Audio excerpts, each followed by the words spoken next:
Voilà mes amis, voilà ce que j'avais à vous dire. Vous avez sûrement entendu mon cri sans vraiment y prêter attention.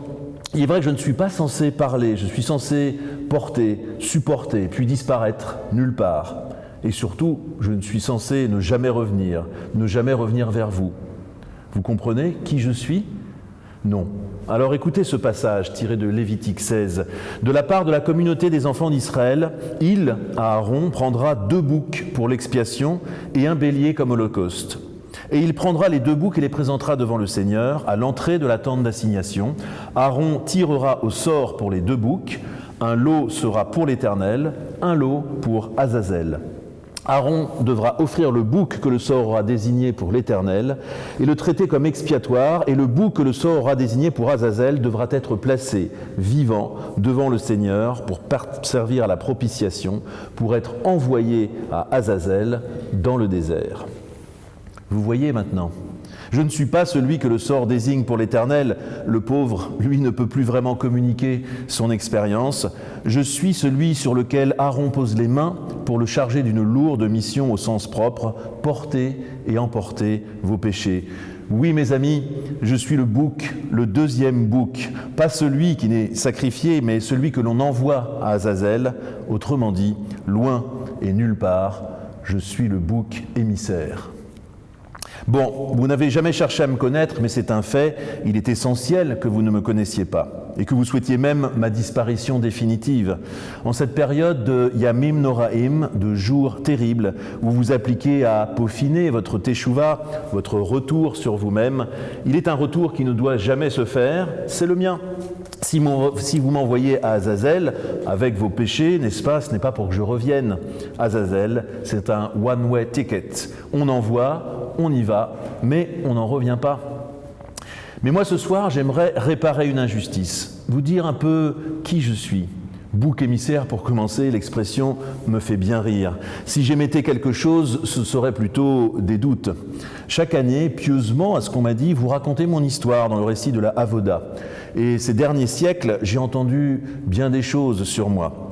Mains psychologues et sociologues ont glosé sur la façon dont vous autres, les hommes, animaux politiques, auriez besoin de moi et de mon sacrifice pour vous constituer en société. Et par le stratagème d'exclusion aussi spectaculaire qu'arbitraire, vous forgez une cohésion de groupe. Moi, bouc du fond des âges, qu'est-ce que j'en pense ? Eh bien, sachant que vous me plaisez à me juger archaïque, j'ai justement quelques petites questions archaïques et fondamentales à vous poser. Au lieu de gloser sur la mimésis et la catharsis, au lieu de trouver merveilleux cette vertu que j'aurais de devoir disparaître à tout jamais pour votre seul profit politique, savez-vous exactement, chers êtres humains, de quoi vous me chargez exactement ? De vos péchés, certes, mais moi je vous demande, savez-vous vraiment ce qu'est encore un péché ? Comprenez-vous encore le sens de ce mot ? Vous pensez, je le sais, que les péchés, c'est tout ce que vous avez fait de mal. Eh bien moi je vous dis, cette manière de présenter les choses vous donne l'impression de faire votre mea culpa en bonne et due forme, mais cela vous conforte surtout dans votre rôle d'acteur tout-puissant. Vous faites ceci, vous faites cela, vous croyez que vos actes sont la matière même du monde et de sa transformation, et vous consentez à reconnaître, à côté des tonnes de choses formidables que vous accomplissez, ah oui, quelques petites erreurs, un menu dérapage par-ci, par-là, un peu comme de la petite monnaie, contrepartie inévitable de votre superbe activisme. Mais moi, je vais vous dire, si c'est cela dont je me chargeais sur mon dos et que j'emportais à Azazel, j'aurais été viré depuis bien longtemps et mon job de bouc supprimé avec. Ce dont je me charge est bien plus subtil et bien plus retors. Et c'est cela, chers frères humains, que j'emporte. Vos péchés, c'est tout ce qui était nécessaire au monde et que vous n'avez pas fait. Et non seulement ça, tout ce que vous n'avez pas fait et que vous étiez le seul à pouvoir faire. Dans un chapitre fameux intitulé « À la cathédrale », dans son roman « Le procès », Kafka confronte son personnage principal, Joseph K., à écouter une terrible méditation sur la loi. Il y a de la loi, raconte Kafka, et elle est gardée par une sentinelle qui monte constamment la garde devant. Un jour, un homme débarque de sa campagne, s'approche de la sentinelle et lui demande la permission d'entrer. La sentinelle lui dit que c'est possible, mais pas maintenant. Sa description des multiples obstacles à franchir avant d'arriver au Graal de la loi effraie un peu l'homme de la campagne. Celui-ci décide d'attendre et il attend ainsi durant des années. À la fin, l'homme sur le point de mourir se rapproche à nouveau de la sentinelle et lui demande pourquoi d'autres finalement n'est venu essayer d'entrer. Le gardien lui confie alors « Cette entrée n'était faite que pour toi. Maintenant je pars et je ferme la porte. » Cette parabole, chers frères humains, c'est de votre vie qu'elle parle. Ce sont ceux-là les péchés que j'emporte, ceux qui font que le monde finalement ne ressemble pas du tout à ce qu'il pourrait être si vous y étiez entrés, si vous aviez forcé le chemin de la loi, si vous y aviez cru tout simplement, si vous avez cru aux 2 papiers que tout homme devrait avoir en poche, le premier papier avec la mention « Tu n'es que poussière » et sur le deuxième papier la mention « N'oublie pas que le monde n'a été créé que pour toi ». Votre monde, celui dans lequel vous vivez, est tout autant le résultat de vos actes que la somme de vos actes manqués. Ce sont ceux-ci que j'emmène sur mon dos, que j'emmène au loin. Je les éloigne, mais ils ne disparaissent pas. Il faut les voir comme des questions. Vous savez, ces questions que vous laissez sans cesse en suspens. Avez-vous assez aimé? L'avez-vous assez dit aux gens que vous aimez? À l'ami tout juste rencontré? À l'ami disparu trop tôt, sans que vous soyez réconciliés? Avez-vous écouté, assez cherché à comprendre, à donner, à réparer, le proche et le lointain? Avez-vous pris le temps de ne rien faire pour mieux retrouver votre être véritable, pour mieux le réorienter vers son risque, sa vérité, sa beauté?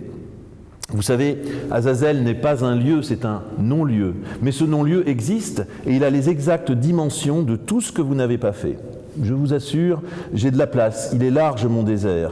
Mais j'aimerais tout de même vous confier un malaise que je ressens de plus en plus au fur et à mesure que les années passent, ou plutôt s'affolent.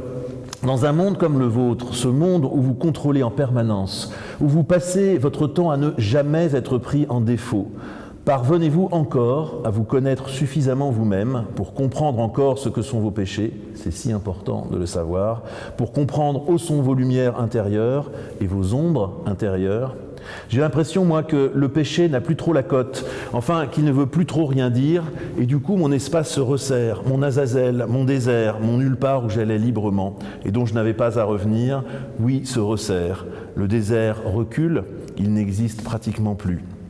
Le problème, c'est que vous êtes pris en ciseaux, vous êtes de plus en plus souvent placé en situation de contradiction. La valeur suprême pour vous, c'est la recherche d'une liberté totale pour l'individu, et pourtant, la société restreint celle-ci de plus en plus en la réduisant exclusivement en termes d'objectifs à atteindre, en la mesurant en termes d'échecs ou de succès.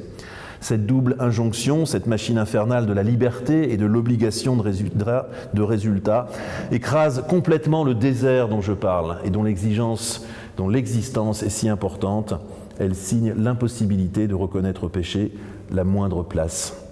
Je vais vous raconter une histoire à ce sujet, un verset plutôt tiré de l'Ecclésiaste. « Si le serpent mord faute d'incantation, il n'y a point de profit pour le charmeur. » À l'avenir, interprètent les sages, les animaux s'assembleront et viendront dire au serpent « Un lion rugit et dévore, un loup déchire sa proie et la mange. Mais toi, serpent, quel plaisir as-tu » Et il leur répondra « Que crois-tu que la médisance accomplisse ?»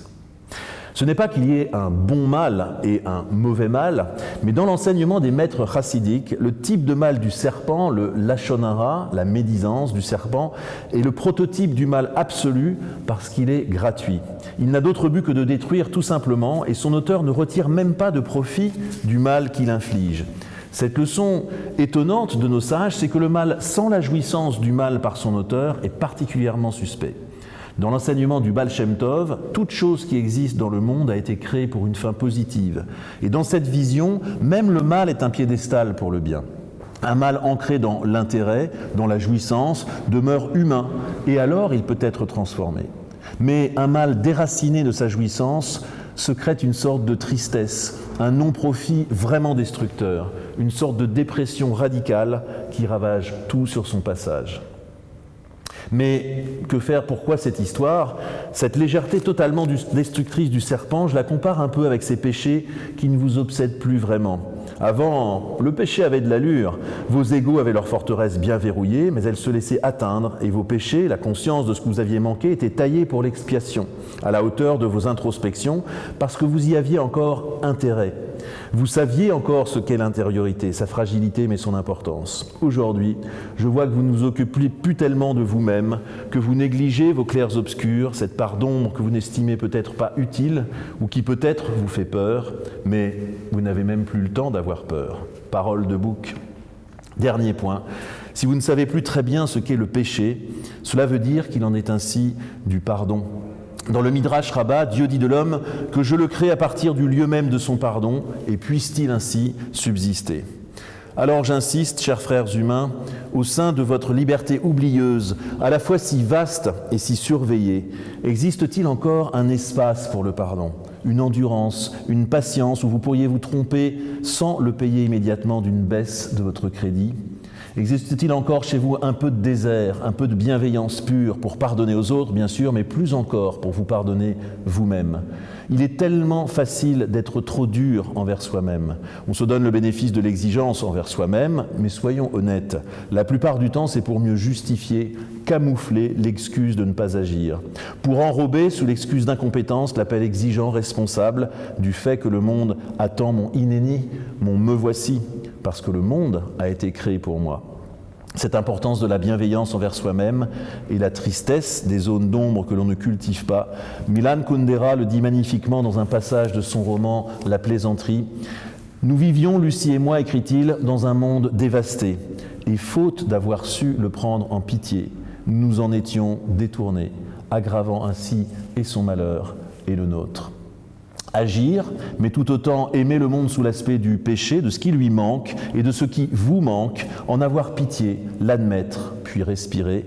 Voilà l'importance du péché, du chet, du manque et du manquement.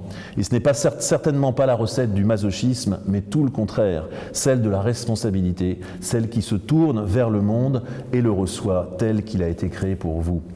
Alors, Azazel existe-t-il encore dans vos sociétés? Existe-t-il en vous? Chers frères humains, cet Azazel, cet authentique nulle part qui fut et toujours sera la condition du succès de ma tâche, la garantie pour vous d'emporter vos péchés.